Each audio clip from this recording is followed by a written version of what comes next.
Keep your attentive now. Consumption, that is a function of national income, and then we said consumption is equal to A plus BY. A is autonomous consumption, which is right now its value is 100. It means at zero level of income there is going to be 100 consumption. Consumption cannot be zero even if person is not earning any income. And B tells us about the moral propensity to consume, that is the additional consumption due to an additional dollar of income to the consumers. Okay, I said this point 8 is the slope of consumption curve. Change in consumption due to change in income, that is called MPC.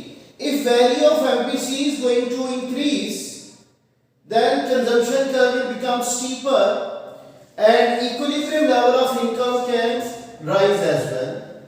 When people are consuming more, okay, if MPC value is going to decrease, like people out of their additional income they are consuming less, then equilibrium level of national income will be declining. Now I am talking about what type of income we are going to take over here.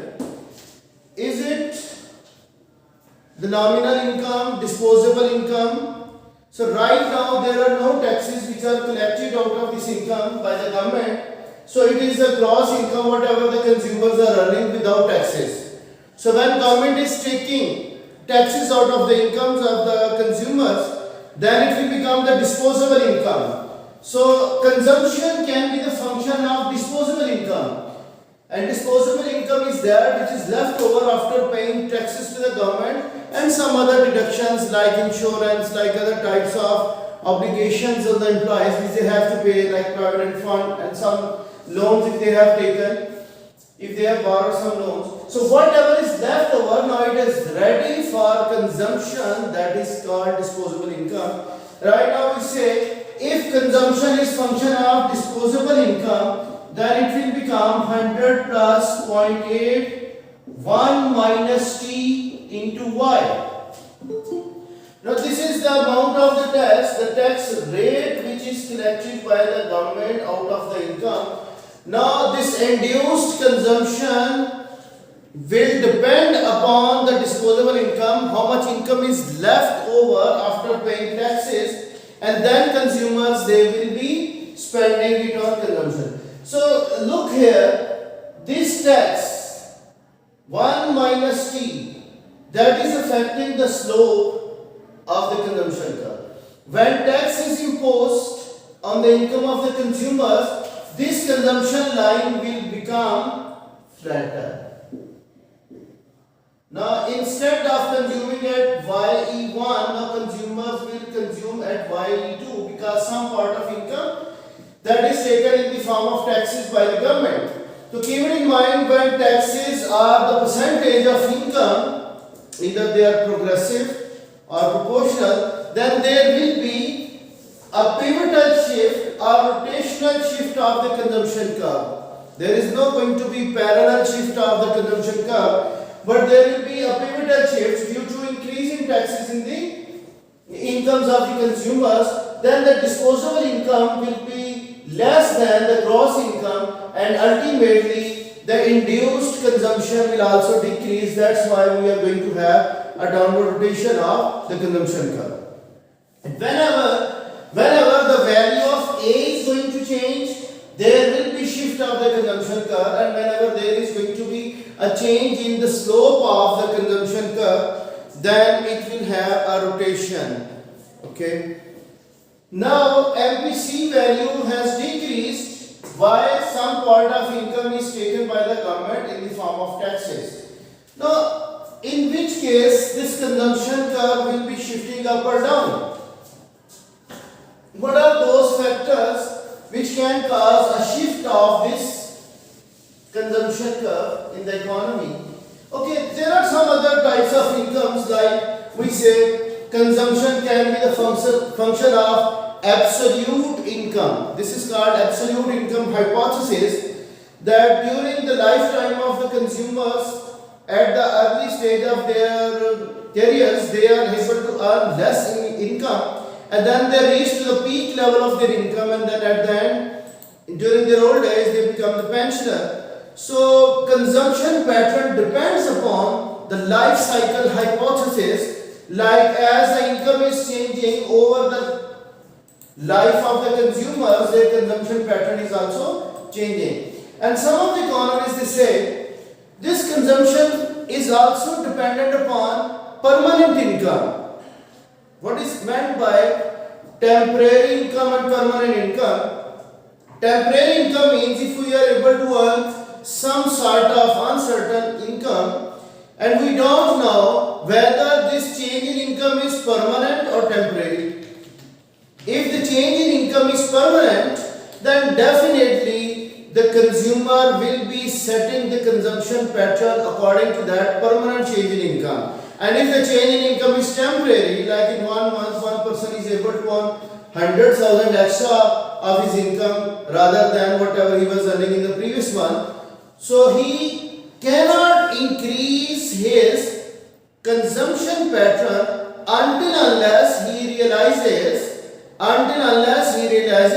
that this change in 100,000 is permanent in his income. When income change is permanent, then consumers will be changing their consumption pattern. If there is temporary change in the income of the consumers, then they will not change their consumption pattern temporarily. They can save it or they can have to fulfill some of their wants, but not the consumption pattern will be changed. Like he cannot buy a car at that time when his change in income is temporary, until unless his change in income is permanent, then he can buy a car because now he can afford it or she can afford it because the change in income is permanent. And if there is temporary change, then consumption pattern, a person cannot buy the car or he cannot maintain it because the change in income is temporary rather than permanent. Another income hypothesis, that is about relative income hypothesis, that was given by Milton Friedman, and he said consumers in the society, they set their consumption pattern relative to their other members. Like if a person is living in cantonment area or in model town area, the area where high income people are living, so in that area everyone will try to have his consumption pattern relative to other people in which society he is living.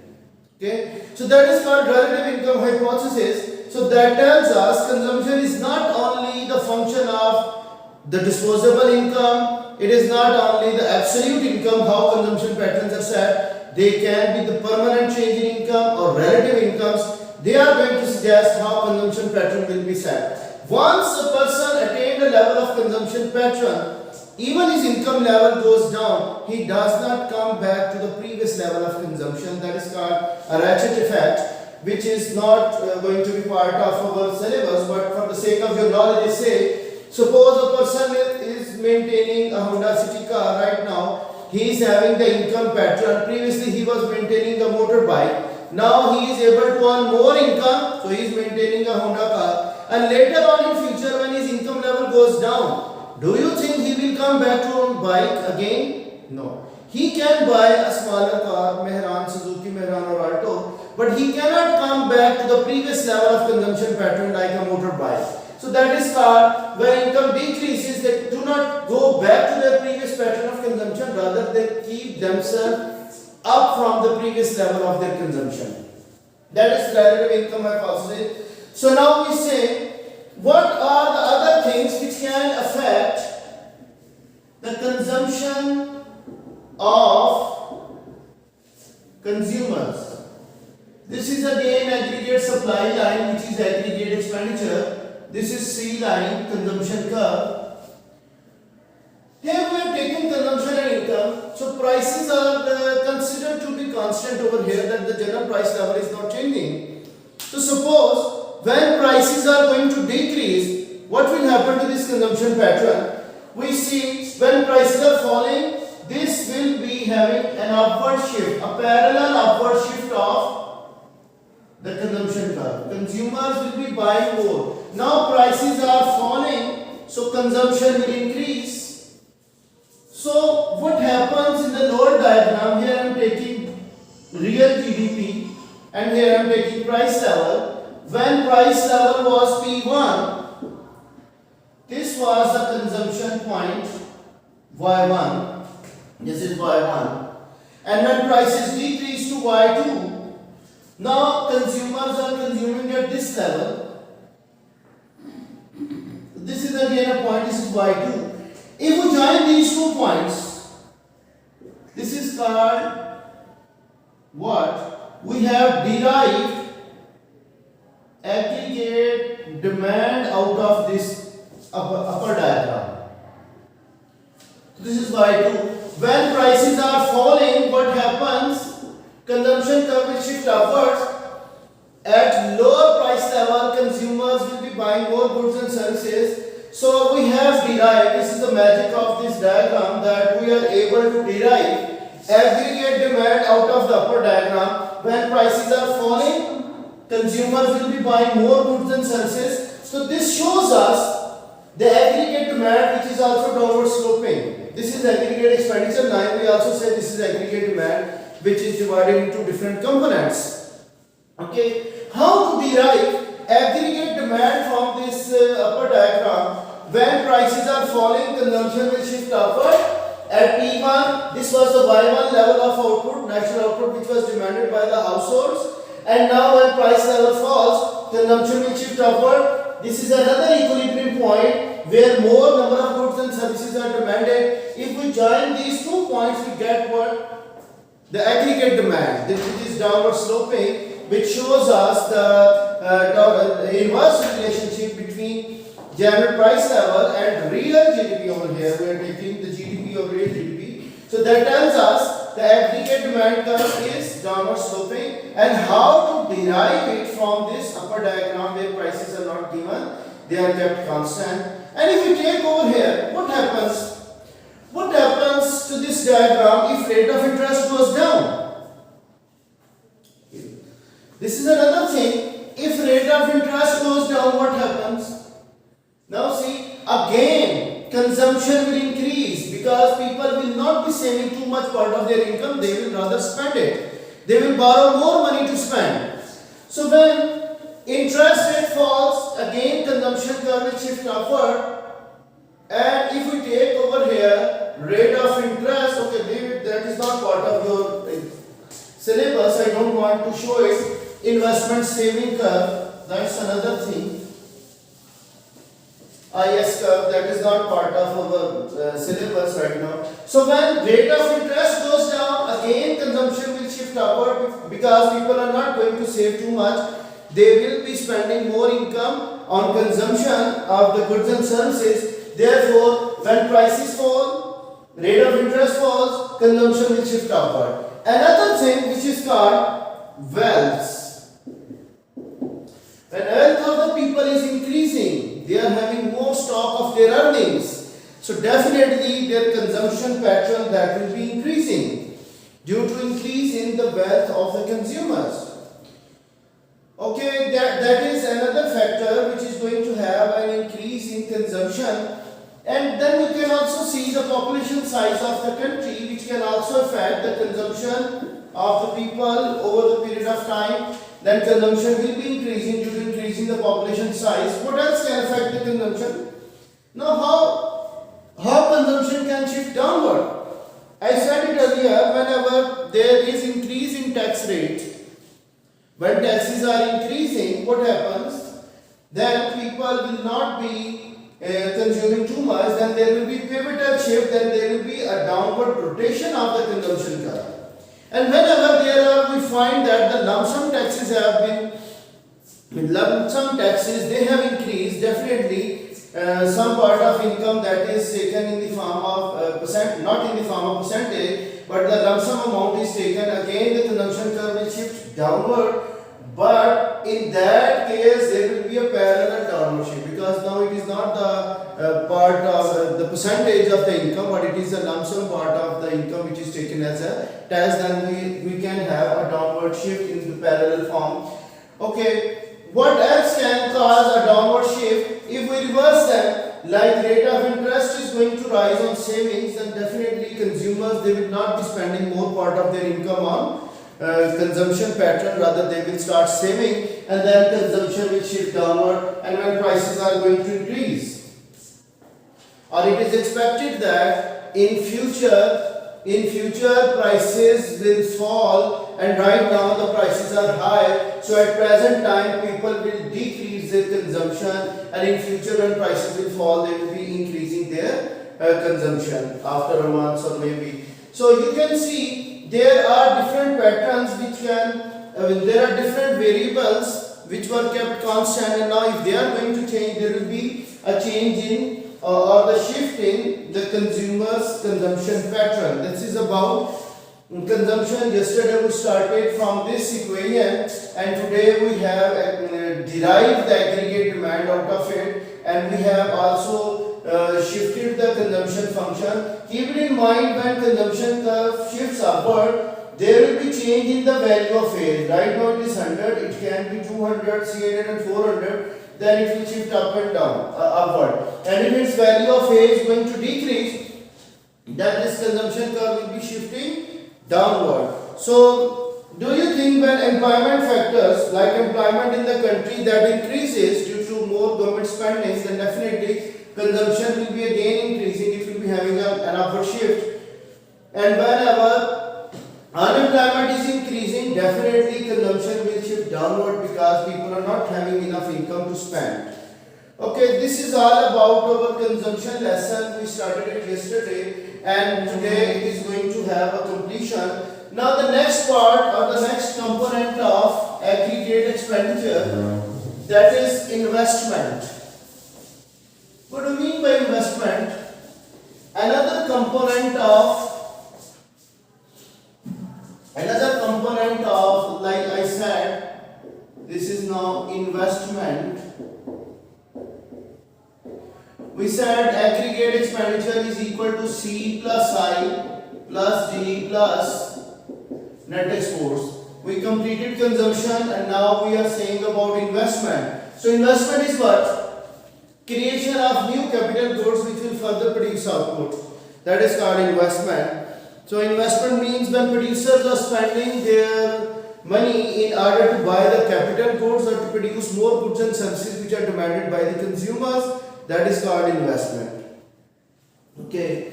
Now see, investment is the producer expenditure. So when I said this is Y, this is aggregate expenditure, now we are having C plus I over here. This is 45-degree line. Previously we were having only C. Now this investment is, we say, autonomous investment. Autonomous means which is independent of the level of national income. And investment can be induced as well, like due to changes in income, investment can be induced. So what determines investment in the country? If consumers are spending more income in order to buy more goods and services, then producers are looking that consumer demand is increasing, so they will be interested to increase their investment for the future period in order to produce more goods and services. So when we see here it was 100, now investment is added. So it has become, this is an investment which will cause a vertical upward shift of the aggregate expenditure line. Previously aggregate expenditure was only equal to consumption, now it is equal to C plus I. So see over here what happens, national income increases due to increase in injection to the economy. Investment is actually injection and saving is a withdrawal. So when investment is added by a constant amount, there will be a upward shift of the aggregate expenditure line, and what we see, national income equilibrium will be increasing. Now what is happening? Here we said consumption was, saving was negative, and here saving was positive. Now what happens? Now Investment has increased because consumers are spending more part of income. So here below the equilibrium at Y1, now again aggregate expenditure is higher than aggregate supply. Now investment will be higher than saving. Investment is higher than saving. Producers, they are going to increase their investment. They are producing more of the capital goods, and as a result employment opportunities are created and more income level is increasing. Aggregate demand or aggregate expenditures, they are also increasing. So at this point investment is equal to saving, and after it what happens, investment will be lower than saving. So when all injections equal to withdrawals, then economy will be again in equilibrium. If I draw a lower diagram, the saving diagram,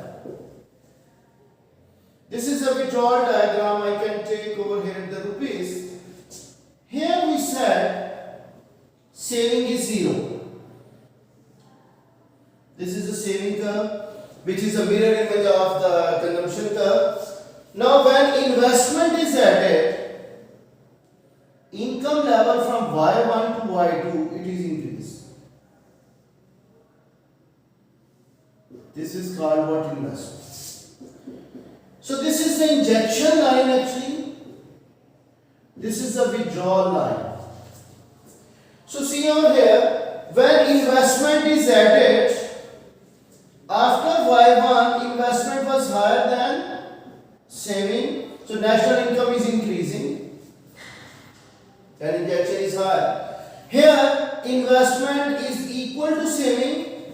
Investment is injection, whereas saving is withdrawal from the circular flow. If you remember, we did in our last week's lesson about the circular flow of national income, that economy will be in equilibrium when injections are equal to withdrawals. So here investment equals to saving, and after this Y2, what is happening?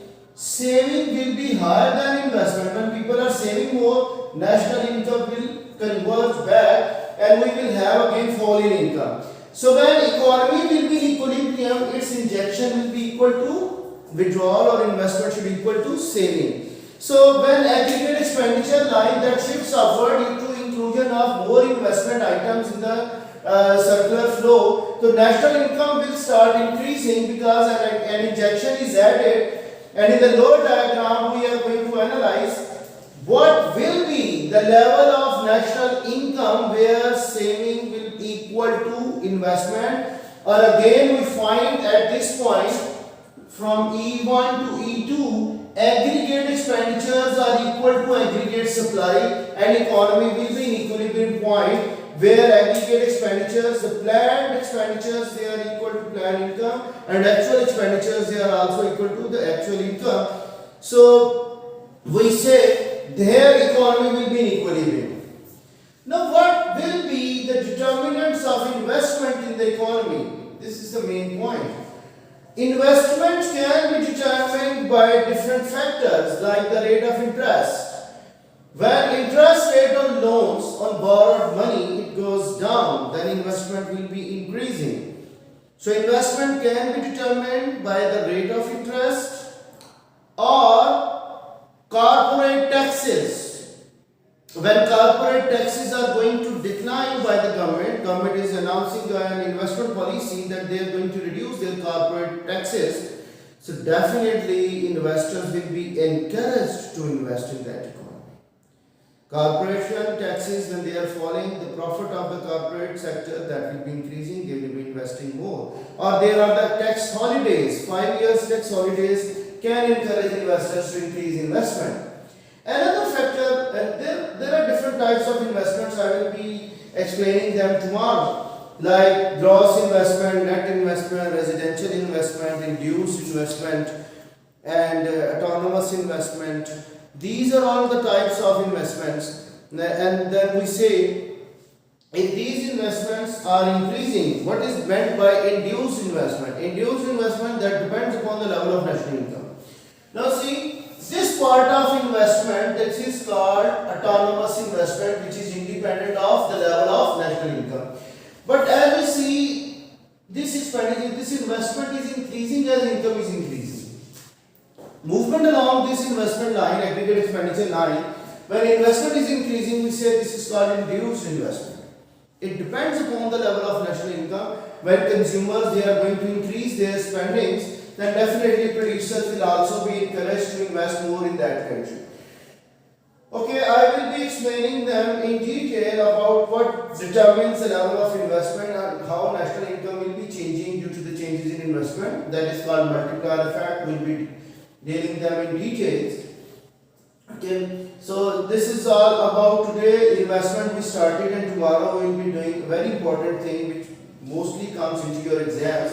What determines the investment level and how investment will affect the national income, how investment changes due to changes in income, or how national income changes due to changes in investment. These are the two things. One is called accelerator, another is called multiplier effect. So both will be analyzed in detail by tomorrow, inshallah. So that's all for today. So if we are adding all these things, corporate expenditure, exports, then this aggregate expenditure line will be shifting upward, and we will be having increasing national income. And if withdrawals are increasing, then definitely this line will be shifting downward, and we will be doing them in detail in our upcoming lessons. So that's all for today. See you tomorrow with the determinants of investments. Thank you.